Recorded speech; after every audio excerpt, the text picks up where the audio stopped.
Hello and welcome to this week's episode of Geek-Minded Fools. My name's Graham. And I'm Scott. We'll start this week, as usual, with a visit to the monkey farm. Hey, partners, it's time to see what Scott's doing down on his monkey farm. Welcome, sir. Welcome to my monkey farm. Thank you. Once again. As always, a pantheon of news for you. Matthew Vaughn looks like he's set to save every one of us. Oh. My man crush is going to be setting foot into a very beloved sci-fi world. I know also very beloved by a good friend of ours, Mark. Oh, okay. And I got some preacher news. Hey, we love a bit of preacher news. We're going to go back to the top. Matthew Vaughn looks like he's in negotiations to possibly direct a Flash Gordon movie. Yes, indeed. I got one thing to say. Brian Blessed, or it ain't happening. And I think you agree with me. I can tell by your nervous laughter that you too need to have more fly my hawk men. We need Brian Blessed back, otherwise this is just not going to happen.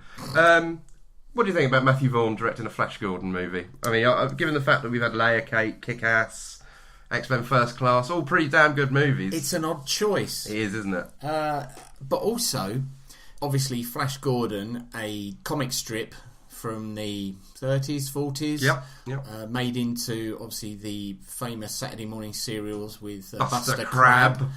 And then Sam Jones' film in 1980. Yes. I'm not sure how much relevance the character has now. It seems quite a dated concept, and you would have to completely overhaul the idea of it in order to make it relevant in this day and age. And if you overhaul Flash Gordon, then you might as well just be creating a brand new IP. Absolutely, yeah. Seems a strange choice, and particularly for a director like that, who, Stardust aside, has done very dark, gritty stuff. Very creative stuff as well. You know, yes. I don't see how much more there is to say with Flash Gordon, really. No. Apart from I mean, I could say that all day long. You could, and probably will. Probably will, yeah. Am I excited about it? Not overly. Is it news? Very much so. Let's see what happens. He's only in negotiations, obviously. Yeah. Negotiations. Let's just see what happens with that one. I'm intrigued. I'm always intrigued to hear what Matthew Vaughn's doing, but Flash Gordon doesn't really bite my biscuit or pump my nads, as it were. The only thing you say about Flash Gordon is he's for every one of us. He is, indeed, yeah. Sam Jones, American footballer, right? No. Have I made that up in my head? Flash Gordon was an American footballer. He was quarterback for the New York Jets. Oh, right. Was Sam Jones literally just an actor? He wasn't brought he wasn't in as actually Flash Gordon. Oh, okay. Yeah. He wasn't playing himself. That's made me no more interested for a reboot of Flash Gordon. One thing I would wonder is who they'd get to play Ming the Merciless. And do you know what? Do you know who I think it should be? Billy Zane! As soon as you said it, I was like, I know where he's going with this. You knew where I was going. Oh, no. I'll tell you what, Billy Zane, you could be about to revitalise his career. Well, I hope so. Put him back on the map. I mean, bear in mind, Graham, that a couple of episodes ago, you and I were discussing one of my quick hits, which was the Blue Tones album, Return to the Last Chance Saloon. Yes. And I believe I made a pretty impassioned plea to the Blue Tones to reform. You did. And do you know what? Go on. They've only bloody reformed. And do you know how I know? How's that? Because you bloody well phoned me and you did. told me to sit down because you had some news. So, I mean, that's just a little bit of extra news for the guys and girls out there. So therefore, now effectively, you think that anything you wish for on this show is going to come true. That's pretty much the fucking size of it, Okay. yeah. So, Billy Zane, if you are listening, I got your back, man. I've got your back. We are going to get you some more Scott work. has your back and to the left. Yeah, back and to the left, Billy Zane. So that's Matthew Vaughn's Flash Gordon negotiations then. Let's see what happens there. My man crush, Ryan Gosling. Yes. You know how much I love Ryan Gosling. Only slightly less than I love Ryan Gosling. Even in Gangster Squad. I thought he really made that film. He was... I don't really. I thought it was an awful film. Only God Forgives. Only Cod and Chips, as I like to call it. Just rubbish. It's a terrible film. So disappointing. Yeah, but he does look very good in a three-piece suit. A three-piece suit. Yeah. He looks nice, doesn't it? And a three-piece suit. Mark loved Only Cod and Chips. He really liked it. He didn't. He loved it. He absolutely loves it. Next time you speak to Mark, you just say to him, Mark, what did you think? Mark, tell me, what the fuck actually happened in that film? There you go. Because I still don't know. It's just an elongated pop video with a bit of fighting in it. It's just not very good. Wild boys! But I digress. Ryan Gosling. I don't know why you said that. Don't edit that out because that's staying in. That's staying in for definite. Ryan Gosling is. No, we've done that. We've already done Flash. Ryan Gosling is not playing Flash, but he is, however, jumping into another beloved sci-fi franchise.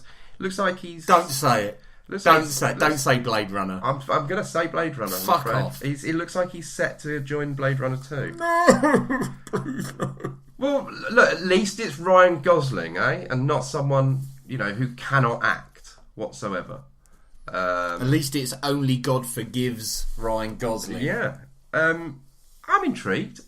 I tell you, again, much like Flash I'm Gordon, angry. I'm angry!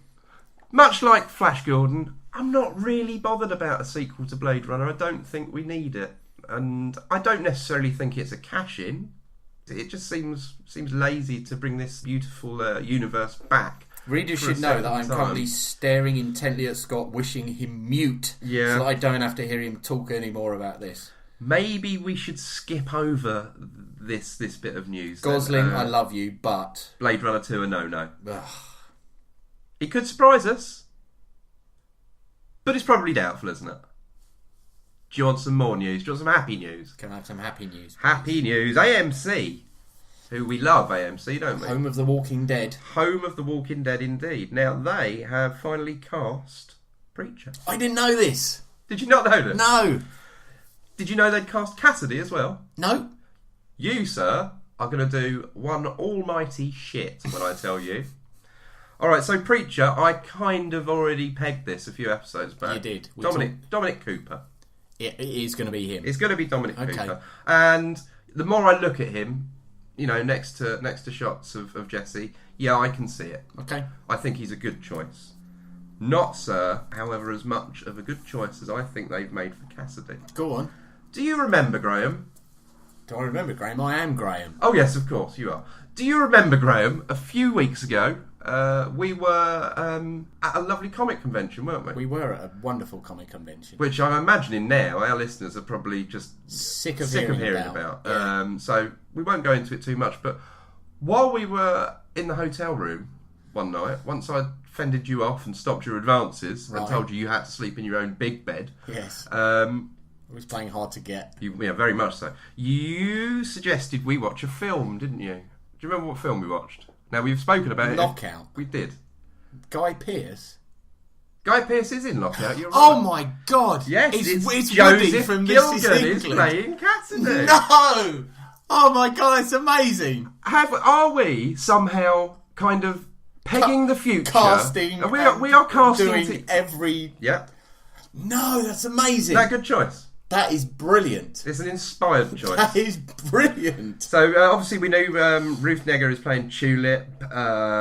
Dominic Cooper, yes, is playing Jesse, our titular preacher. But yeah, Joseph Gilgun will be playing Cassidy. That is outstanding. For those of you not familiar with Joseph Gilgun, he was Woody in This Is England and also bad guy extraordinaire in Lockout. And he was in Misfits as well. He's also in Misfits. He's a great actor. He's a brilliant brand. I think he is going to rock. That is outstanding. What a great piece of casting. Yeah. Very, very, very pleased. Let's see what they do with the actual writing. So much so, I've almost forgotten about Blade Runner 2 now. I'd forgotten about it. So. Almost, sir. But yes, so Joseph Gilgun playing playing Catwoman. Joseph Gilgun will be playing Catwoman in the reboot of the Halle Berry classic with Dominic Cooper in the Sharon Stone role. Finally, we will just finish the Preacher news on the fact that still plugging for Billy Zane for Hairstar. Okay, as I said, Billy, I got your back, buddy. That has been the Monkey Farm, sir. Hope you enjoyed your visit. It was a monkey farm with peaks and troughs, as far as I was concerned. Yes, and one bit of news that should just be in a trough, I imagine. Yes. There we go. Okay, thank you, sir. We shall now move on to this week's Quick Hits. quick hits. I shall kick off this week, and I'm going with probably one of my top 5 ever comic titles, ongoing series. You sound like William Shatner. One of my top favourite comics of all time. Ongoing. And that is the magnificent 100 Bullets, written by Brian Azzarello and with amazing art by Eduardo Riso. Scott, have you ever been so pissed off with a situation, something that's been done unto you, that you wanted to kill somebody? Every day. Every goddamn day of your life. Every single day. Well, that is very much the premise of the early part of this story. A character called Agent Graves turns up at various people's abodes or places of work or what have you with an attaché case. And inside this attaché case is a gun, 100 bullets, ammunition, and a dossier, a folder. And each of these people, in their course of their lives, have been wronged. They've had something done to them. Sometimes they know about it, sometimes they don't know about it. And what Agent Graves makes them is an offer. Inside the dossier is all the information they need about the person who's wronged them. The gun is theirs to keep, and the bullets are entirely untraceable. So if they decide to use this gun with these bullets, when the police come to investigate it, they will immediately drop the investigation when they see that it's these bullets that have been used in the killing. Nice. And Agent Graves turns up and makes these people an offer and says, do you want to do anything about this? And like I say, to the people who he's given this information, as I said, some of them know about it, some don't, and it destroys lives, the news, but then they choose to act upon it. And I would say the first 20 issues of this are some of the most groundbreaking, gripping storytelling in any medium I've ever encountered. And to see the reaction of some of these people is jaw-dropping. I mean, there's one in particular, and I won't ruin it, but it's to do with a family. He visits a middle-aged woman with a revelation about her husband and her daughter, and that alone is amongst some of the best storytelling you can see. So it's very smart writing. It's really, I mean, it's a Brian really Azzarello, he's a very smart writer, but a very dark writer as well. Now, I have got, I think, the first book of this that you bought for me. Okay. I can't say I've read it, because I haven't. You should do. But I have, however, read, obviously, Azzarello's other book, the Joker book, which I really enjoyed. So if it's anything as smart as that, then I imagine it's pretty damn good. Now, that is only the first part of the story, and it spins out into something a lot bigger on a much grander scale. And it turns out that Agent Graves is actually the leader of a group of men called the Minutemen, who work almost as the enforcers for this underground organisation called the Trust, which effectively influences everything across the world. They're almost like the Illuminati. Masonic kind of a group. Rich, powerful people who control an awful lot of what goes on in the world. And these Minutemen, some of them are the people who are visited by Agent Graves. And what's happened is they don't know they were the Minutemen.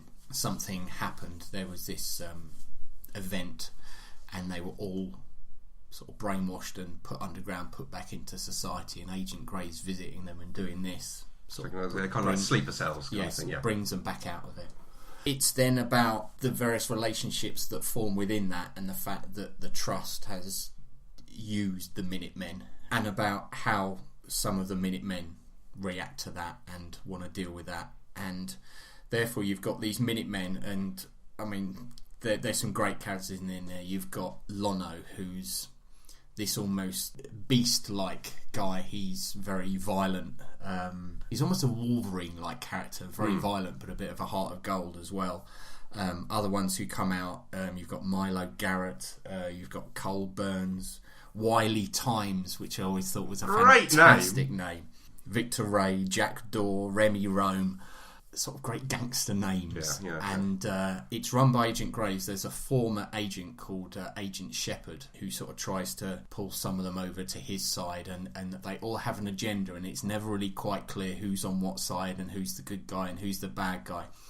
And within this, there's these two young characters who are recruited by Agent Graves. One of them from the first storyline, Dizzy Cordoza, who's a sort of she's a female gangbanger. Yeah. Famous for having sort of one of those teardrop tattoos. Now she's the character who's in the very first book. It's the shower scene that I do recall. Yeah. Yes. And there's a guy called Loop as well who comes in sort of in the teens issues. And Dizzy is very much taken under Agent Shepard's wing, whereas Loop is very much with Agent Graves. And it tells this whole sprawling tale. It's intrigue, it's double cross, it's who can you trust. You get to know, but don't know if you can fully trust other people from the trust, funnily enough. And, you know, they're these very sort of rich, there's sort of playboy types, there's older types. It's almost sort of like a mafiosa type setup, you know, where they all get together now and then in order to plan things, but nobody really trusts each other. And is this all set in New York, is it? It's set across America, across the world. Right, okay. So like I say, an international story. Yes, the trust has its fingers reach all the way around the globe. It's violent, it's gritty, it's dark. You never know who you can trust. You never know what the next twist is going to be. And one thing that really stands out is the amazing art by Eduardo Risso. It isn't what you'd call clean art. It isn't perfect. It has got a dirty edge to it. Exactly. It's dirty and damaged as the characters that it's portraying. Yeah. And I would say that that's a huge part. And Risso has gone on to do an awful lot of stuff with Brian Azzarello. They've done spin-offs of this. They did a great Batman tale. They also did Batman Night of Vengeance, which is that 3-parter that I told you to read and you absolutely loved. They did a series called Spaceman. They've done an awful lot of stuff, and Risso's art just seems to suit Azzarello's writing style. It's dark, it's gritty, and characters got quite a bit of heft to them, haven't absolutely, they? Yes. I mean, I do remember particularly that from the little of it that I have read, feeling particularly grimy after reading the first pages of It's dealing with a world that has a very seedy underbelly, and I would say that the art suits that superbly. I just think it's an incredible story. A lot of people say that it started strongly, went a little off the boil, but then finished very strongly. I enjoyed it all the way through. Each of the 100 issues, I would pick them up and couldn't wait to find out where it was going. And it's one of those stories that there's so much to it that sometimes I would read an issue and think, oh, okay, what was that they were referencing? And I'd have to go back and read a few issues again because, you know, something that gets referenced in issue 70 actually happened in issue 34, and therefore you it's need quite to... involved. Yes, and that is why it's probably best read in the format it's in now, in trade paperbacks, rather than the single issues it came in back then, because obviously that sort of came out over an 8-year period. So it did run for the allotted 100 issues. 100 months it ran for. 100 issues, 100 months. So yeah, you're looking just over 8 years, which is a long time. But of course now it came out in trade paperback, but then they brought out these beautiful big hardback deluxe editions telling the whole story. And I challenge anyone to pick up volume 1 of this, which does issues 1 to 19, which, as I say, are some of the greatest storytelling I've ever read in comics. I challenge anyone to read that. A, not be blown away, and B, not want to pick up volume 2 and read the rest. So, I mean, they're not cheap. I think you can probably grab them on Amazon for about 30 quid. But please, anyone out there, give this a go and tell us what you think. As I say, read volume 1, and I guarantee that you will want to come back for more. See it before they turn it into a terrible film with Timothy Oliphant.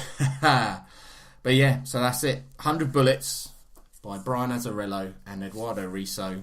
Check it out. I will go home and I will read the one that you please do. And then go on the Facebook page and write what you think, and hopefully it will encourage other people to do the same. We've got a Facebook page. We have got a Facebook page. Facebook.com/Geek-Minded Fools. That was very impressive. You know your onions. I do. Scott, what have you got? Well, sir, this week I'm going to lighten things up a bit because I feel 100 Bullets, it sounds beautiful, but it's quite dark, wasn't it? Very dark. I think we should go to the light now. I'm going to take you to Sunnyvale Trailer Park. I don't know if you've ever been privy to the glory that is Trailer Park Boys, but I haven't, no. Then, sir, you need to get on board. In 2001, the freight train that is the Trailer Park Boys began, and they are still running now. They are 10 seasons in. My God, I don't think I've ever laughed consistently so much at a show, ever. Every single character in it is just gloriously written. It just drops my jaw every time when I think, where was I in 2001? Why did I not get on board with this straight away? I only started watching this last year, and I have seen every single episode now. The last season I watched in one day. The episodes are relatively short. I'll give you a brief synopsis, okay? Where can one see this? You can now see every single episode on the glorious Netflix. Okay, cool. Home of Daredevil and such other beautiful shows. I'll give you a brief synopsis. You have the it's all set in Canada, in Sunnydale Trailer Park. Your opening episode starts out in black and white, and it's basically about two petty crooks who agree to be followed around by a camera, kind of like a reality show, like a documentary reality show. These two petty felons are brilliantly played by Jean-Paul Tremblay and Rob Wells, who played Julian and Ricky, respectively. These guys have been friends since they were very, very small children. Much like you and I, Graham. Well, I was a small child anyway. Still pretty much a small child now. They are ably assisted by their other long-time friend, Bubbles, played by Mike Smith. Nope, not the failed chopper pilot. Okay. Mike Smith, another brilliant Canadian comedian. A brilliant rounded cast as well, with people like John Dunsworth and Patrick Roach, brilliant Canadian comedians, playing Jim Leahy, Randy. And then all the little kind of characters that just you just drop in every now and again. It is mainly centred around Julian, Ricky and Bubbles, whose relationship is dysfunctional, to say the least. Julian is a borderline alcoholic who has always got a drink in his hand. And I mean always. Every single scene of this TV show, he is holding a drink. There's even a scene where they crash a car and he gets out of the car and he's still holding the drink. And I mean, they roll this car. Ricky is just an absolute idiot, and Bubbles is kind of like your genius, if you will, with a bit of a penchant for kitty cats.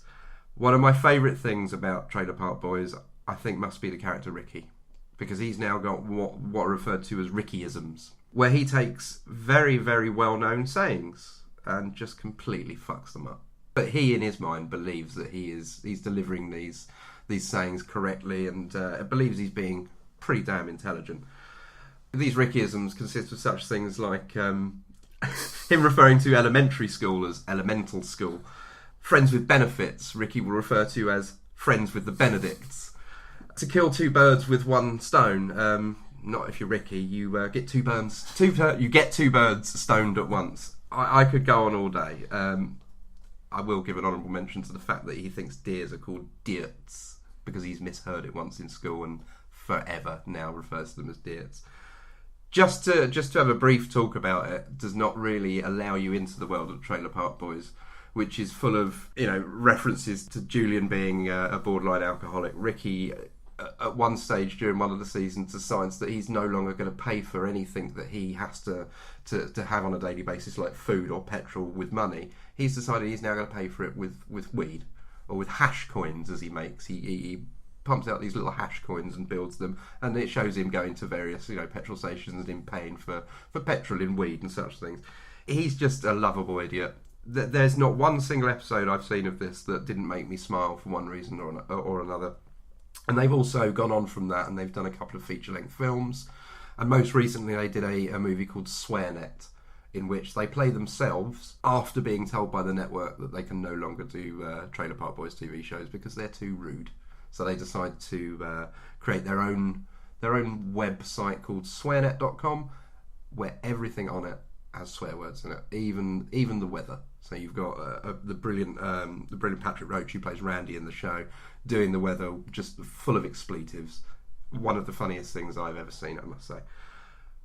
It's still running, as I say. We've just had season 10, and I see no reason why they won't carry on doing it, because throughout the years they've managed to get some pretty cool people involved, one of which is Sebastian Bach, who I don't know if you know. Sebastian Bach? Yeah, of course I know. The front man from Motley Crue. No. Skid Row. Yeah. So it's an easy mistake to make. He is particularly funny in it, I must say. Vince Neil was Motley Crue. Of course it was, yes. These are three of the most lovable idiots you're ever going to see on the TV screen. I would wholeheartedly advise that you take a trip to Sunnydale Trailer Park as soon as you get a chance. The episodes, as I say, very, very short. You can plough through. Probably, if you're a binge watcher like me, you can do 5 episodes very, very easily without even blinking. Everyone who I've recommended this to has absolutely adored it. And that's not just because I'm great at recommending things, that's because it genuinely is a show that's got a massive, massive heart. Cool. And thus proving that Canadians are funny. Excellent. Thank you for that. You're welcome. Right, that's it for Quick Hits this week, so now we should move on to the main topic. When they got the ball, you know they won't drop it. The Geek-Minded fools discuss the main topic.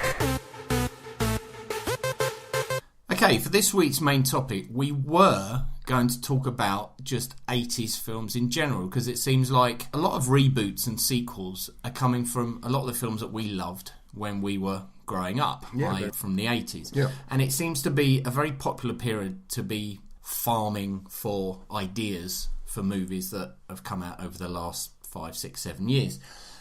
However, when I started to do some investigation, it seemed to me that there was a period within the 80s that seemed to be more popular than all the others in terms of reboots, remakes, sequels and what have you, and that is a period from 1984 to 1987. Some golden years. Absolutely. Now, around that, you also had some good stuff, but if you look at the top 10 or top 20 grossing films for each year, you will see that the other years, sort of, there was some good stuff in there, but there was some imminently forgettable stuff in there as well. Very much so. And obviously every year has its classics. I know that you've got some sort of lists of films from sort of 80s, sort of from 1980 onwards. I mean, obviously 1980 started brilliantly for me and for people who love what I love, because we had Friday the 13th. That's where it all began. Yeah. We were which again has been heavily sequelised and remade. And remade now, yes. yeah. We were onto our second Superman movie in 1980. Which was probably the last good Superman movie of the... I don't think there's any probably about it. Christopher Reeve years, yeah. I mean, the others aren't even really worth mentioning, are they? No. We had great comedy in the 80s. In 1980 we had Airplane. Probably most notable, I'd say, 1980 for Empire Strikes Back. Yes, indeed, of course. Moving forward another year, another great horror movie. So, this is keeping me pleased talking about this. We had Evil Dead. We also had Mad Max 2. So we were 2 Mad Max movies in. Escape from New York.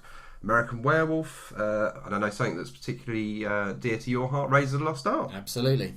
So by no means were these years, just barren, but there just wasn't much there. 82, we moved forward again. We had the, in my opinion, only good Star Trek movie, Star Trek 2. Wrath of Khan. Blade Runner, which we've touched on a number of times in other podcasts. E.T., Rocky 3, but again, it's just not very much going on. Back, forward another year. 83, we had Risky Business, which kind of signified the beginning of Tom Cruise's career, didn't it? And I still think is an absolute pile of shit of a film. I think it's a fucking terrible film. Scarface, great movie. National Lampoon's Vacation, but again, 83. Star Wars, Return of the Jedi. Yeah, of course. And then we begin what would seem to be this ascension of greatness. Yes. These golden years of fabulous movies. Well, certainly in terms of people wanting to constantly go back to the well, whether it means numerous sequels or reboots, which of course are happening more and more now. I mean, for example, 1984, you had Ghostbusters. Now, from that, we've had obviously Ghostbusters 2, but we've had comics, we've had video game. Now they're rebooting the franchise with not 1 but 2 films. Can't wait. Due out next year. 84, you also had Terminator, which they've gone back to the well so many times on. You had the TV show, the Sarah Connor Chronicles, but also... Oh, try saying that after a few glasses of wine. But also, obviously, numerous films. And they're kind of going back and rebooting that again this year. You had the Karate Kid, which obviously had 2 more sequels, but then they rebooted a few years ago with was it Jaden Smith and Jackie Chan. Absolutely. Nightmare on Elm Street, which not only did they have multiple sequels, but they rebooted with I was going to say Hallie Joel Osment. Yeah, but it's not. It's not Ricky Schroeder. That's the champ. He's about that size. He's a little fella. Jackie Earl Haley. Yeah. Basically playing a Rorschach again. 84. You also had Footloose, which they rebooted a few years ago. You also had Beverly Hills Cop, which they sequelised on 2 more occasions. You had the second Indiana Jones film, which obviously they've had numerous sequels to since then. 1985, you then got into things like The Breakfast Club, which is just okay. It's never been sequelised, but it doesn't need to be. It's just considered to be a classic of the era. You had Back to the Future, the first Back to the Future films, which obviously had 2 sequels. You had The Goonies, much love. You had Mad Max, going to be rebooted this year. You had your favourite action movie of all time, Commando. It is the greatest film ever made. Yeah. Alright, maybe that's a bit strong. You had Brazil, a Terry Gilliam classic, and I think people look back on that now and realise what an absolute work of genius it was. You had Fright Night, was 1985, which of course was rebooted quite recently with David Tennant and Colin Farrell, and it was fucking awful. It was. What I'm hoping you pick up on in 1985 is the Val Kilmer classic Real Genius. And you also had Fletch in 1985, which of course was sequelised and has been spoken about many times. Kevin Smith was working on a potential reboot for it. Well, we are getting Jason that. That Lee. is now coming. Fletch 1 is coming, so with Jason Sudeikis. 1986, you move on, you had Aliens, which of course has been touched across in pretty much every medium possible. You had Top Gun, considered to be an 80s classic, Stand By Me, Ferris Bueller's Day Off, Platoon, Highlander, which was sequelised as well. The Fly, which was sequelised. Big Trouble in Little China. All of these are considered very much 80s classics. It's just, and even Crocodile Dundee, which had a sequel. Oh, there were 2 sequels, didn't it? They did not another a sequel. one. Hey, 87, RoboCop, sequelised and rebooted. Predator, sequelised numerous occasions. The Lost Boys, sequelised but also very much an 80s classic. Lethal Weapon, sequelised so many times. What is it about this 4-year period that means people are constantly going back to the well and saying, we need more, we need more, we need more, whether it's chucking out more of them along the same timeline or giving us reboots in the future? Then you move on to 88, and again I think you've got the list there of sort of some of the top films from 88. Little bit lacklustre, really. Some of the names I've just given you for that 4-year period. Well, 88 we had Rain Man. The highest grossing film of 1988 was Rain Man. Who Framed Roger Rabbit? Yeah, go on. Then Coming to America, go on. The Laugh Riot. We had Big, or as I've written here, because I didn't put a comma here, Big Twins. But we had Twins. Or I could have gone with another title, which was Big Twins Die Hard. Of course, we had Die Hard. That's a porn film. That is very much a porn film that's on my shelf. Big Twins Die Hard, whilst they're coming to America. But Die Hard was really the only one out of that year that's been sequelised many times, but has proved to have ongoing. The top 5 grossing films: Rain Man, Who Framed Roger Rabbit, Coming to America, Big, and Twins.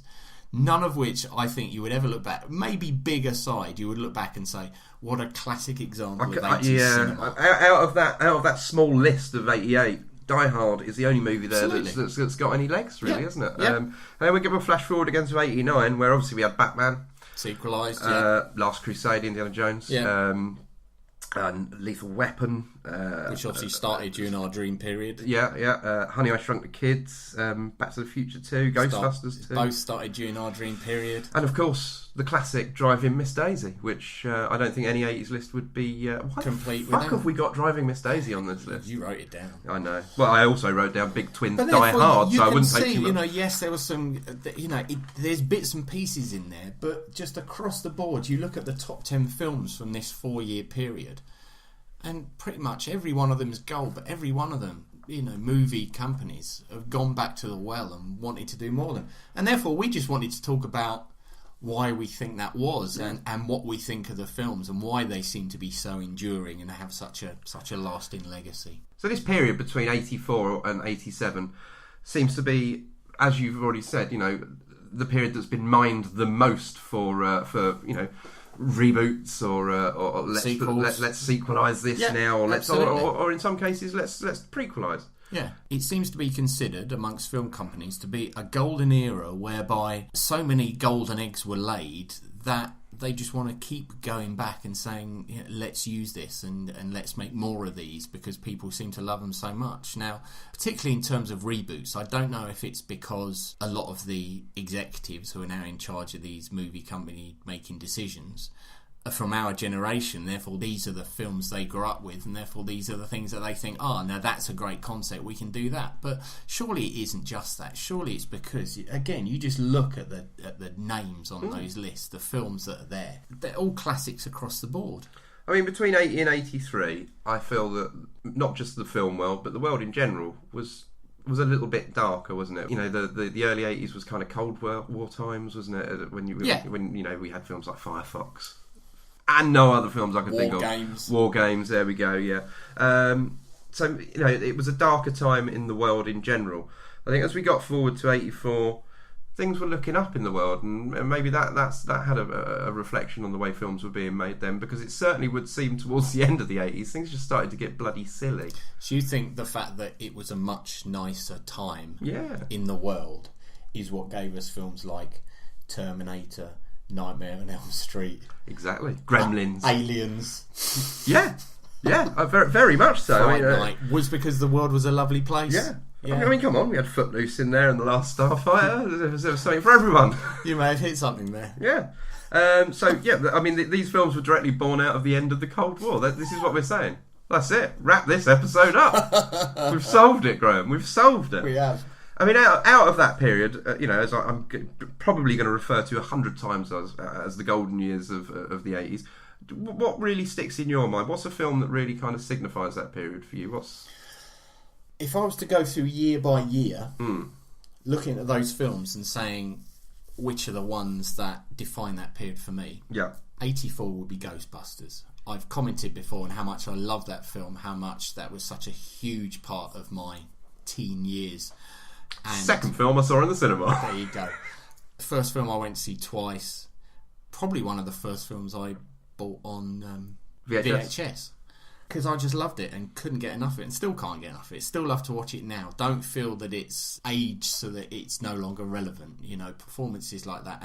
And I think back then, everybody involved knew that they were catching lightning in a bottle. It was a huge experience.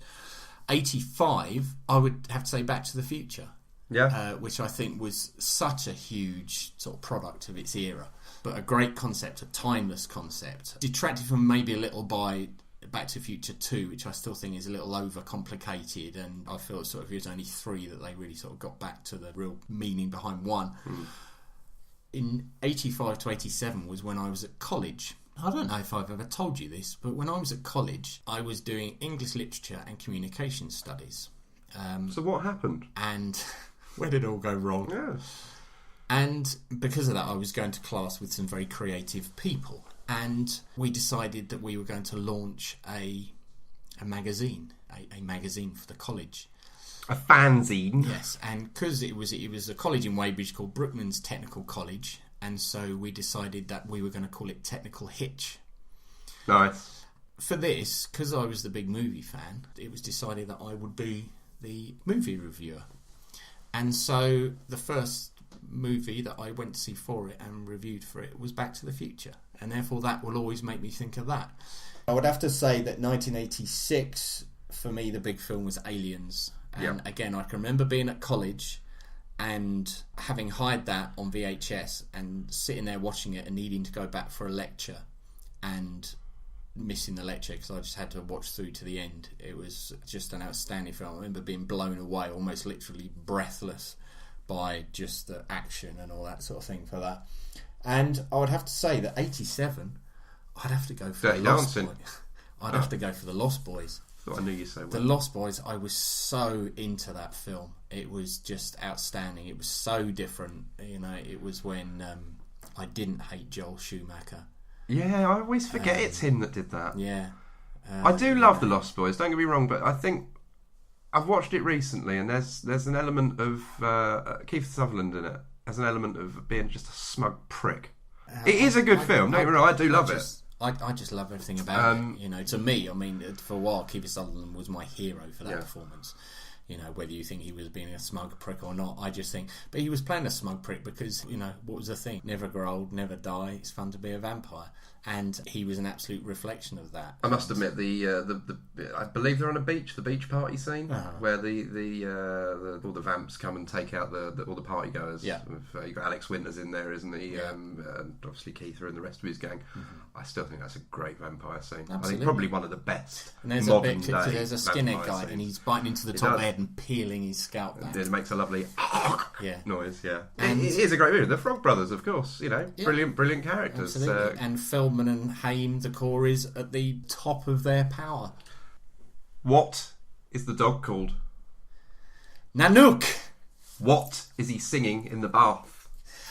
Ain't got a home. Yeah, obviously at the time Haim's balls still well and truly. What about you? Inside himself. If you had to pick a film for each of those golden years, for the golden years, I mean, a lot of them I'm going to agree with you on. I mean, for me, Gremlins was a big one for me in '84 because I vividly remember my father was pirating it. He'd had a copy. We used to have a guy called Skip who would come round in a van who would bring us these pirated VHS copies. And I remember Skip asking my dad if he could run off some copies of it.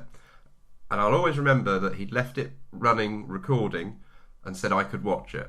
And I watched it, and I remember getting up to go to the toilet and hitting pause on it. No. Yeah. So, you know, one of these copies that he'd done just had a massive, big, long pause in it. I see. He didn't have multiple players connected to it, so it wasn't like 10 copies got screwed. No, it was probably only about 5. It was multiple players, but not as many as 10. Yeah, Gremlins was a big one for me in the 80s. I absolutely adored Gremlins. I think I used to watch it sort of like 2 or 3 times a week. I used to love it so much. The anti-Christmas movie. Very much the anti-Christmas movie, but some great performances throughout. Zach Galligan's brilliant in it. The beautiful Phoebe Cates. Oh, she was just an amazing looking woman. I really still find the comedy hits home every time with her talking about her father falling down the chimney and dressed as Santa.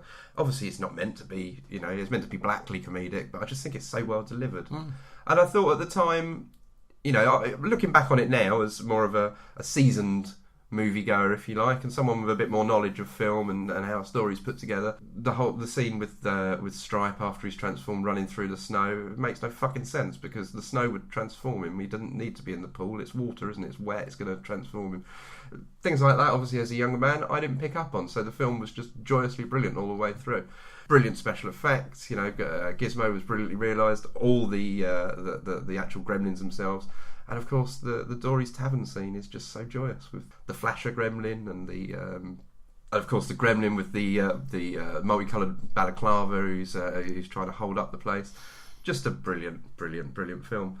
85, I'd have to wholeheartedly agree with you. Back to the Future, really, really big impact on my life. First time I'd ever been to the cinema and seen a standing ovation and an audience clapping at a film. So that always sits in my mind very, very heavily.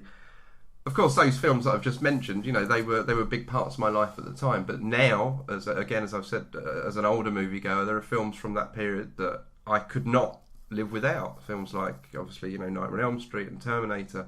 At the time, I was maybe a little bit too young to be watching those films, but those now are huge parts of my life. When you move forward to kind of 86, and you've got things like Ferris Bueller was a film that I would watch religiously. The Fly, which I vividly remember watching and being absolutely amazed by, just purely for the scene where he has the arm wrestle with the guy and breaks his arm into. 86 as well, you had Labyrinth, which my kids love. And I still love. If I'm honest, I never saw it at the time, and I'm still a bit meh about it now. I'm a sucker for the Dance Magic Dance scene, with the Power of the Babe, which I know one of our listeners out there. It's terrible. The song he does in it is just shocking. What, it's Dance Magic Dance? It's just right. Well, you're gonna tragic. You're gonna be wholeheartedly offending one of our listeners, who is the lovely Matthew Ostler. Sorry, Matt. Who loves a bit of Dance Magic Dance because he knows all about the power of the beat. The kids love it. But another film from '86 that I would have to say that I absolutely adored and still do, Highlander. It's a great movie. You know, Christopher Lambert, Christopher Lambert to the rest of us. He's great in it, but the film is stolen by Clancy Brown as the Kurgan. Just amazing. You know, I know his name. Just outstanding. He's brilliant. It's him in the car with the woman. Hi, Mom. And that is a great film. And what I love about it is it starts off with the sword fight between McLeod and the other guy in the car park. Great fight as well, yeah. And you haven't got a fucking clue what's going on. You don't know why this is happening. And it's a film that reveals itself to you as you go through it. Yeah. And I think that's fantastic. And in a way, I mean, bearing in mind, okay, yes, I was probably 18 by the time I saw it. I'd never experienced anything like that before. Something that was a slow burner that you actually had to work at. Normally, things are very, you know, in your face. This is what's happening. This is why this character's behaving this way. And actually telling the story in modern times, cut with the flashbacks to how he became and how he was treated by his clan and chucked out and him being rescued. And that was fantastic. And to this day, I still love it. And I still have the steelbook of it because I love that film so much. I think for me it's most notable purely for the fact that having a Frenchman playing a Scotsman and a Scotsman playing a Spaniard who's actually got an Egyptian name, is he not? Yes. Yeah, that's some fucked up logic right there, isn't it? But, you know, Russell Mulcahy, he just nailed it. He was just taking odd parts and creating a bit of magic with it. Yeah. It's a kind of magic. I think that's got to be my favourite scene of the whole, you know, what is it? Whatever you say, you're the master race, Jack. It's just an amazing scene. What's the little girl called? Rachel, isn't she? Yeah. It is a great story, and it, unfortunately, is getting remade, isn't it? Well, it kind of got, you know, you had 2 sequels, you had the TV series, so, you know, I kind of don't consider that to be sacred territory in as much way because they've shat all over it already. Yeah, fair enough. The guy who was in the TV however, show. Blade Runner, they've never shat on that before, so don't start now. Yeah. And relax. I mean, 86 as well had a few other bits and bobs in it, like Poltergeist 2, which is obviously a sequel. I mean, for me, being a horror fan, I always loved the Poltergeist movies, but I think this is where it started. The guy who played the Reverend in... Kane. That was one of the scariest things I've genuinely ever seen in cinema. Yeah. Carol Ann! Oh, horrible. His face, I mean, to get an actor who looked that scary was amazing. I actually... Let's say recently, a couple of years ago, I actually Googled him to see what he actually looked like normally, and he was still pretty scary anyway. Oh, he looks as Julian Beck. He looks and sadly passed away from cancer not long after, didn't he? He did, yeah.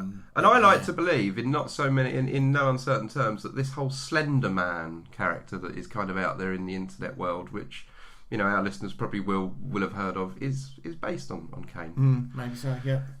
You know, another example of going back to the well, maybe. 87? 87, I think, is where it starts to peter out, doesn't it? RoboCop? Exactly, there Predator? you go. Yeah. Lethal Weapon? Do you know what? I don't know whether I like the Lethal Weapon films. I can never decide whether I like them. 1 and 2, I thought were outstanding films. Very much films of their time. But how can you not like? You not have a fucking heart. You often accuse me of being a heartless shit. I know. I'll tell you what, up yours. Yeah, no, the Lethal Weapon movies. I love the first one. The second one I can take or leave, and the rest can just. Oh no, 3 and 4 were toot. But there's only so many times you can hear that I'm getting too old for this shit line, or if you're on ITV, I'm getting too old for this. So stuff. You are telling me that diplomatic immunity does not. Oh, you've done it again, haven't you? You've done it again. You've changed my mind. All right, yeah, Joss Ackland. I'll take Lethal Weapon 2 as well. I'll take it. What are you doing, Hans? Just checking for plastic. He's horrible, isn't he? The henchman and that. Brilliant. He's really horrible. Really. Of course, really both horrible. South Africans played by English actors. Yeah, who's the other? Because it's Joss Ackland. Yes. I can't think of the other guy's name, but he's in Derek somebody. I think you're right. Yes. He's in 1,000,001 things, isn't he? Very good. And then They fuck you at the drive-thru. How can you not love Leo Getz? Your favourite line in any film ever. Not love Leo Getz. Yeah, no, I do like Joe Pesci. I must admit. Yeah, all right. On rethinking it, Lethal Weapon 2, I will take. Okay, we'll have that. You also, you had little kind of indie films as well, like Raising Arizona in '87. Yeah, the big blockbuster things like Last Emperor. But I do feel that was kind of. Do we feel like 87? Yeah, but again, we are talking about the things that people have gone back to the well on, and I would say that those ones are the ones that's on. Yeah, I mean, certainly. Well, but like I say, by '88, the arse had properly fallen out of it, and suddenly we were looking at Big Twins Die Hard. Big Twins Die Hard, which if we can do a Kickstarter and get the money, then I think we should make that. I think we should definitely make that. Yeah, I mean, when you look at the period between sort of 1990 to 1999, there's not as many memorable characters there, or brand new memorable characters that occurred in the 90s. Certainly not films that now people are looking back and saying, let's do something new with that. Across the 80s, suddenly you're looking at, I know, let's reboot Ghostbusters. I know, let's do a sequel to Blade Runner. It's this period, it's the 80s that people still want to go and just mine the fuck out of it and say, people loved it. Let's face it, retro's very big. Suddenly people are going back and wanting to play the video games they played when they was a kid and read the comics and watch the movies. And therefore, if you can say, there's this movie from your childhood, your teenage years, and we're going to give you a brand new version now, you're guaranteeing bums on seats, and therefore people are just mining the hell out of it. So all roads to goodness lead back to these golden years of film. Because we, the characters like, and it is interesting. Ferris Bueller, Axel Foley, Martin Riggs, the other guy in Lethal Weapon, the other guy, Fletch. Fletch. Yeah, I cannot disagree with you at all on this. Let's face it, the London Film and Comic Con is taking part in, I think it's Earl's Court in July.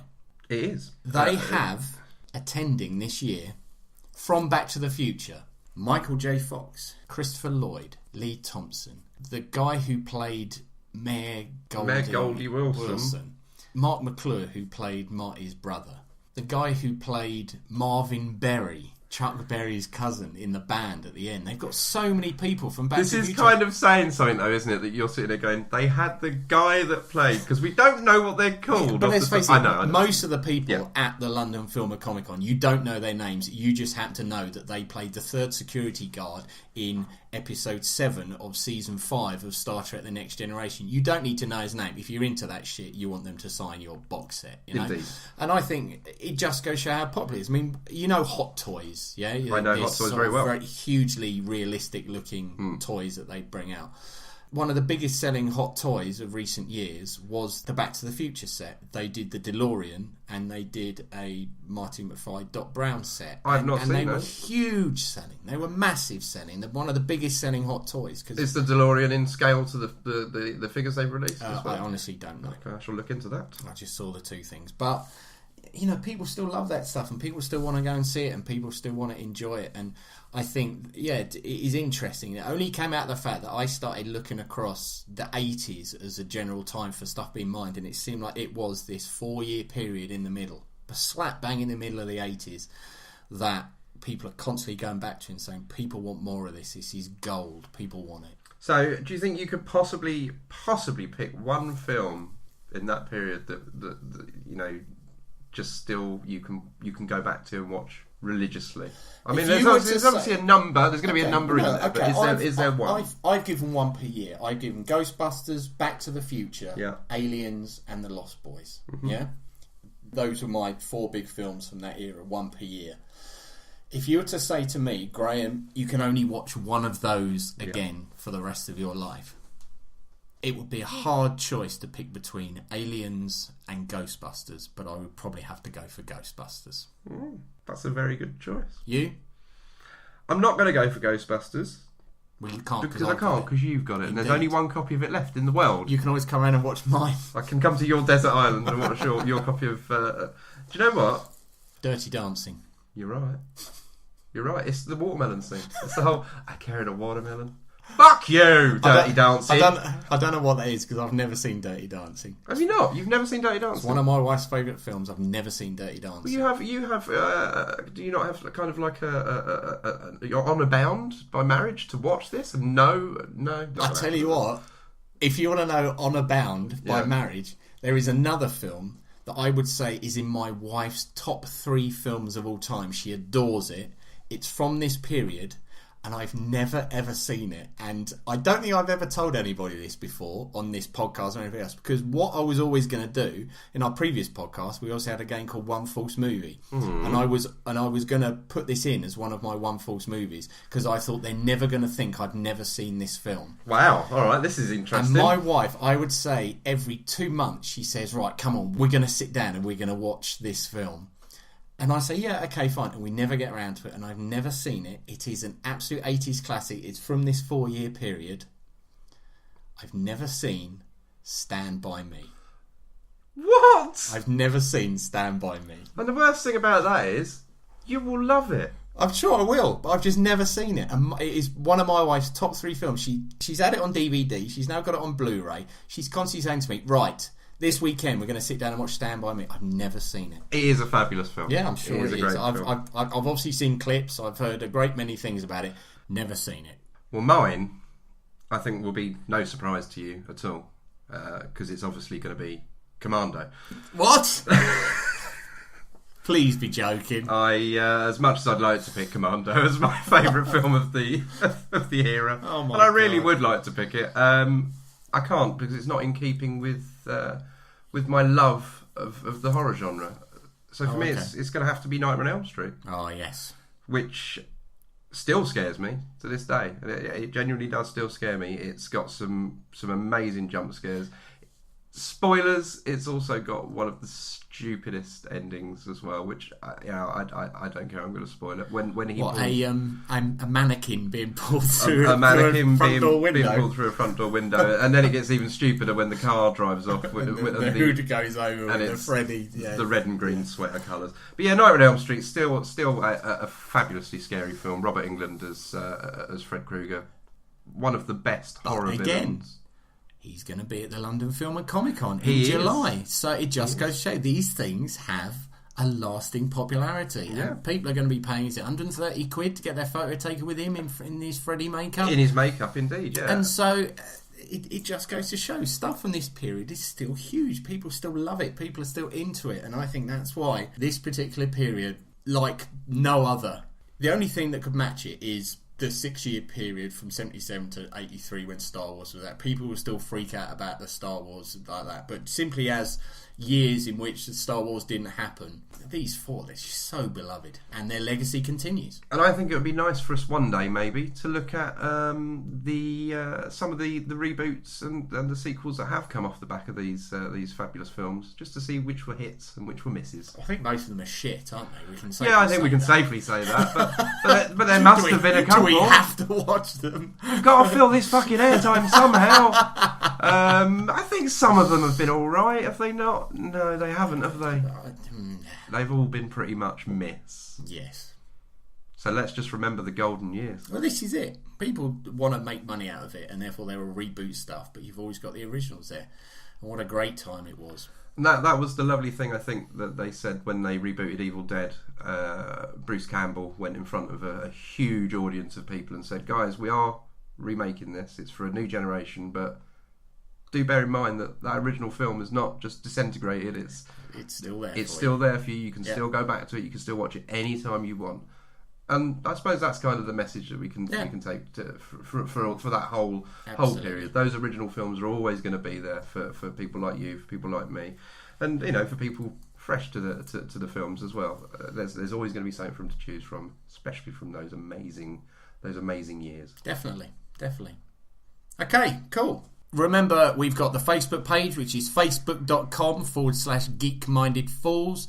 So please do chip in with anything you want to say, your favourite 80s films, or anything you think we may have missed out. Yeah, come and tell us if you think I should have picked Commando as my favourite film. Maybe Commando's your favourite film.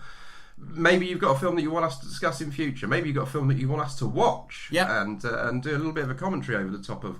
We literally will do anything. You play the organ, we will dance like little monkeys for you. Indeed. No, we're always saying that we want this relationship with our listeners to be very much a two-way street, so please do get involved. It'd be great to hear from both of you.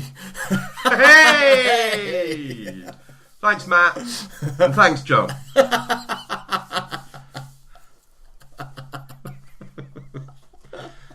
You keep us going. Oh, Lord. In all seriousness, guys, please get on, like the show, subscribe to the show, tell all your friends. Review the show on iTunes. You know, spread the word. Tell your parents. Make up flyers. I mean, save us some money. Make some flyers. Hand them out to your friends. Things like that, you know. You can all get involved because you all very much are geek-minded fools. And also, we want to say a huge, huge thank you to our friend Mark, who has been doing some fantastic Geek-Minded Fools art for us, which we will be revealing soon, but all I can say is they are absolutely outstanding pieces of work. Pretty top draw. So, thank you, Mark. Thank you, Mark. Your work will be out there soon. We're just working out the best way to get it out there and amaze people. We've decided that just simply pressing them onto wirefronts is not going to work, so, you know, we'll find a good way to get your art out there. So. Absolutely. But in the meantime, that's all for this episode. So for Geek-Minded Fools, my name's Graham. My name's Scott. Thanks very much for listening, and we'll see you next week.